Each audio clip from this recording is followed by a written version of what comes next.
دوستو السلام علیکم، میں ہوں ڈاکٹر آفتاب گنجا اور آپ دیکھ رہے ہیں میرا YouTube channel Pakistan on line.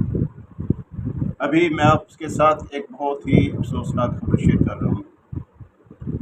وہ خبر یہ ہے کہ شرط پسندوں کے سرغنہ نام نہاد مولانا فضل الرحمان اپنے لاؤ لشکر کے ساتھ ریڈ زون میں داخل ہو گئے ہیں اور وہ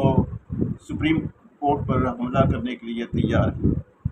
اب یہ پاکستان میں پہلی بار نہیں ہوا، اس سے پہلے 1997 میں جب نواز شریف کی حکومت تھی، انہوں نے نہ صرف سپریم کورٹ پر اسی عمارت پر حملہ کیا، بلکہ انہوں نے بریف کیس نوٹوں سے بھرے ہوئے بریف کیس کوئٹہ وہاں پہ پہنچائے اور وہاں پہ ججوں کو جو چیف جسٹس تھے سید سجاد علی شاہ، ان کے خلاف انہوں نے نوٹ تقسیم کیے اور سپریم کورٹ کو تقسیم کیا۔ آج وہی تاریخ دہرائی جا رہی ہے، آج کسی نئے انداز سے دہرائی جا رہی ہے کہ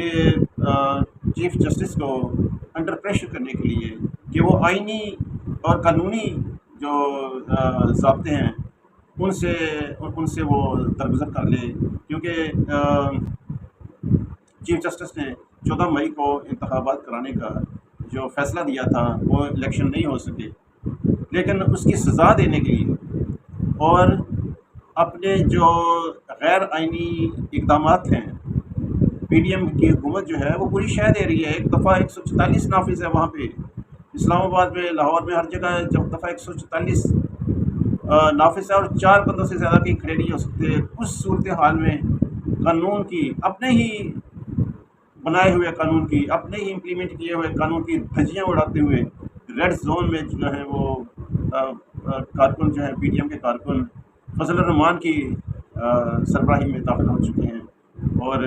ججوں کو انڈر پریشر کرنے کے لیے وہاں پہ وہ حملہ ور ہو رہے ہیں۔ اور افسوسناک بات یہ ہے کہ پی ڈی ایم کی کابینہ کے جو سرکردہ وزراء ہیں بشمول خواجہ آصف کے، پارلیمان میں بیٹھے یہ سارا تماشا دیکھ رہے ہیں، بلکہ اس کو سپورٹ کر رہے ہیں۔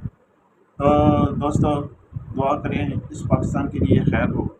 کیونکہ حالات اچھے نہیں جا رہے، کیونکہ جس ملک میں آئین اور قانون کی پابندی نہ ہو، جس میں صرف دھونس دھاندلی کا راج ہو، جس میں ڈنڈا جو ہے وہی جو ہے قانون ہو، تو پھر اس ملک کا اللہ ہی حافظ ہے۔ اجازت دیجیے، اپنا بہت زیادہ خیال رکھیے۔ خدا حافظ۔